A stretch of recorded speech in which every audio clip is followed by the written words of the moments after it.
বক্তব্য রাখবেন জনাব নুরুল হক নূর। আসসালামু আলাইকুম রহমতুল্লাহ। ইতিমধ্যেই অনেক জাতীয় নেতৃবৃন্দ বক্তব্য রেখেছেন, আরো অনেকে রাখবেন। সময় খুবই সংক্ষিপ্ত, খুব বিস্তারিত আলাপ করার সুযোগ নাই। আজকের এই সমাবেশের জন্য ইসলামী আন্দোলন বাংলাদেশের নেতৃবৃন্দকে ধন্যবাদ জানাই।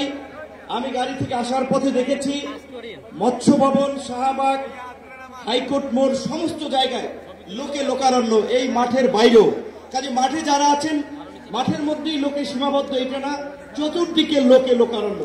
এরকম একটি সফল মহাসমাবেশ আয়োজনের জন্য ইসলামী আন্দোলন বাংলাদেশের সারা দেশের নেতৃবৃন্দকে গণ অধিকার পরিষদের পক্ষ থেকে অভিনন্দন এবং শুভেচ্ছা জানাই।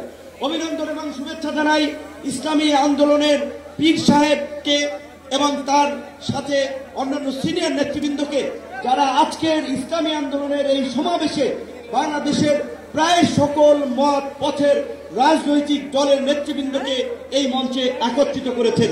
এবং আজকের এই সমাবেশ অত্যন্ত সময়োপযোগী এবং কার্যকর বিষয়ের উপরে ভিত্তি করে নির্ধারণ করা হয়েছে। আপনারা জানেন, বাংলাদেশের 24-এর গণ অভ্যুত্থান পরবর্তী রাষ্ট্র সংস্কারের যে জন আকাঙ্ক্ষা তৈরি হয়েছে, শাসনতান্ত্রিক ব্যবস্থার পরিবর্তনের যে রাজনৈতিক এবং জন আকাঙ্ক্ষা তৈরি হয়েছে, সেই আনুপাতিক হারে নির্বাচনের দাবিতে আজকে বোধহয় কয়েকটি দল ব্যতীত সব দলই কিন্তু এই মঞ্চে ইতিমধ্যে হাজির হয়ে এই সংখ্যানুপাতিক নির্বাচনের পক্ষে তাদের দলীয় সমর্থন ব্যক্ত করেছে। আমরা পরিষ্কারভাবেই সংস্কার কমিশনকে বলতে চাই, সমাবেশ শুধু একটা দলের দেখেছেন, সবেমাত্র শুরু হয়েছে। ইসলামী আন্দোলন আজকে করেছে, 19 তারিখ জামাত করবে, তারপরে গণ অধিকার পরিষদ করবে। রাষ্ট্র সংস্কার এবং জন আকাঙ্ক্ষার বাস্তবায়নে সমস্ত রাজনৈতিক দলগুলো জনসমাবেশের মাধ্যমে এই সরকারকে তাদের সমর্থন দেখিয়ে দেবে।